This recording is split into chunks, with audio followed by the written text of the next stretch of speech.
It's been a horrible 24 hours. Stevante Clark is here. Stevante, I woke up on Sunday morning and flipped it on, and there you were. And you were with the mother of Mr. Harris, I believe, Sergio Harris. And just in talking to you, you're telling me that Sergio Harris and Devazia Turner were cousins. Mm-hmm. Okay, two of the gentlemen that passed away, and they were out at the club together. Yes. What are you hearing about what happened? Was it a beef? I mean, you have your ears in the community more so than anybody. Yeah, I do have my ears in the community, and since I've been out in the community, I've heard numerous different stories about what happened. And the Clark family has decided to really disengage in that aspect and just being emotional or financial support for the families or any of the victims that have been affected and need some type of support. So when you got the call and you said, you know, you were starting to get calls right away early on Sunday morning, what was your thought process? What made you get down there so fast? I had to welcome a family or multiple families into a club nobody wants to be a part of. I lost a brother to police violence, but I also lost a brother to community violence, my older brother, DeMarcus McKinney. So I understand what it's like to lose a loved one, then have to deal with the media and have to deal with a lot of the press and people come in from organizations and preachers and all different types of stuff. So I really want to be it's probably emotional support for those that I know are going to be going through it for the next coming weeks.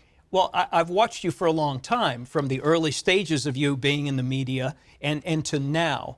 You're like a stone that's been polished in a savvy kind of way. You've become an activist, a leader. Did you imagine that this was your destiny? No, I wouldn't thought of this as my destiny in a million years. I wouldn't wish these shoes on my worst enemy. I think I was called to do this. Even though it was on the back of my unarmed dead brother, I think that his life and legacy made it possible for me to fight for these families. At the same time, I never thought I'd be doing this. I never thought I'd be speaking for families who've been affected by mass murder. Right. Thank goodness you're there for them. So for the community, what can you tell the community? Is there anything to take from this about guns or, you know, 2:15 in the morning being out, clubs, what? Yeah, I think there's too many guns on the streets. I've said that numerous times. There needs to be more when it comes to getting these guns off the street. More from the district attorney, Anne-Marie Schumer. She needs to do more. The mayor, the chief, the police department need to do more of these clubs, need to have more police presence out there at 1:30, 2 o'clock when people are coming out intoxicated. Assuming something good Yeah, pop. tensions are high, advanced peace, different groups could be out there, community groups. I am SAC, we can get together and find out how we as community members can go out there and mediate and de-escalate things before they get out of hand.